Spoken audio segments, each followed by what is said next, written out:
இந்த வீடியோவில் நம்ம எதை பற்றி பார்க்க போகிறோம்னா, ரேஷன் கார்டு வைத்திருப்பவர்களுக்கு தற்போது மிகவும் முக்கியமான புதிய அறிவிப்பு ஒன்று விலகி உள்ளது. அது என்ன என்பதை பற்றியும், அடுத்ததாக உங்கள் ரேஷன் கடை திறந்துள்ளதா அல்லது மூடப்பட்டிருக்கான்னு சொல்லிட்டு நீங்கள் ஆன்லைன்லேயே செக் பண்ணுறதுக்கான ஆப்ஷன் கொடுத்துருக்காங்க. அது எப்படி ஆன்லைன் மூலமாக செக் பண்ணுறது, அதற்கான வழிமுறைகள் என்ன என்பதை பற்றி தான் இந்த வீடியோவில் நம்ம டீட்டெயிலாக பார்க்க போகிறோம்.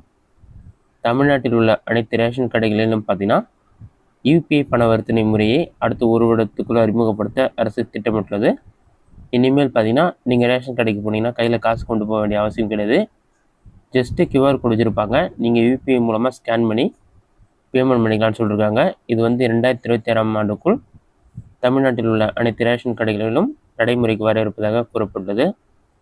இதுதான் ரேஷன் கடை சம்மந்தமாக வெளியான முக்கிய அப்டேட். இது மட்டும் இல்லாமல் நீங்கள் ரேஷன் கடைக்கு போகிறதுக்கு முன்னாடியே உங்களோட ரேஷன் ஷாப் திறந்துள்ளதா அல்லது மூடப்பட்டுள்ளதுன்னு சொல்லிட்டு நீங்கள் ஆன்லைன்லேயே செக் பண்ணி பார்ப்பதற்கான ஆப்ஷன் எனேபிள் பண்ணியிருக்காங்க. எப்படி செக் பண்ணுறது என்பதை பற்றி பார்க்கலாம். கூகுள் சர்ச்சில் போயிட்டு டிஎன்பிடிஎஸ்ன்னு சொல்லி டைப் பண்ணுங்கள்.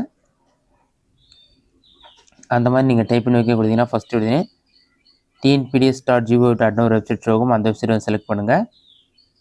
வெப்சைட் நீங்கள் செலக்ட் பண்ண ஒரு 5 செகண்ட்ஸ் ஆகும். லோட் ஐக்கான் நம்பருக்கு இந்த மாதிரி ஒரு பேஜ் ஓப்பன் ஆகும். இதிலே பார்த்தீங்கன்னா பொது விநியோக திட்ட அறிக்கைகள்னு ஒரு ஆப்ஷன் கொடுத்துருப்பாங்க. அந்த ஆப்ஷனை செலக்ட் பண்ணுங்கள். அது நீங்கள் செலக்ட் பண்ணிட்டு பாட்டமில் ஸ்க்ரோல் பண்ணிங்கன்னா மாவட்டம் பேர் எல்லாமே இருக்கும்.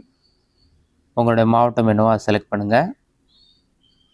மாவட்டம் செலக்ட் பண்ணி உங்களுடைய வட்டம் செலக்ட் பண்ணுற மாதிரி இருக்கும். உங்களுடைய வட்டம் எதுவோ அதை செலக்ட் பண்ணுங்கள். அடுத்ததாக கடை குறியீடு, கடை பொறுப்பாளர் பெயர், கடையோட பேர் இருக்கும். கடையோட பேர் தான் உங்களோட ஊர் பேர் மென்ஷன் பண்ணியிருப்பாங்க. உங்கள் ஊர் பேர் கண்டுபிடித்த பிறகு கடை குறியீட்டு எண்ணை செலக்ட் பண்ணுங்கள். அதை நீங்கள் செலக்ட் பண்ணி நெக்ஸ்ட் பேஜ் ஓப்பன் பண்ணி பாட்டமில் ஸ்க்ரோல் பண்ணிங்கன்னா நியாய விலை கடை தகவல்னு சொல்லி கொடுத்துட்டு கடை திறந்திருந்தால் ஆன்லைன் சொல்லி க்ரீன் கலரில் இருக்கும். கடை மூடப்பட்டிருந்தால் ஆஃப்லைன் சொல்லி ரெட் கலரில் இருக்கும்.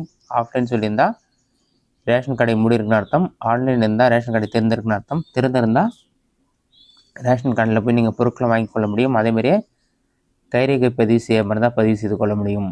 இதுதான் ரேஷன் அட்டைக்கு வெளியான முக்கிய அறிவிப்பு. இந்த வீடியோ உங்களுக்கு யூஸ்ஃபுல்லாக பண்ணிக்கிறேன். இந்த வீடியோ பிடிச்சிருந்தா லைக் பண்ணுங்கள். இந்த வீடியோவில் வேறு ஏதாச்சும் டவுட் வந்ததுன்னா கமெண்ட் பாக்ஸில் கமெண்ட் பண்ணுங்கள்.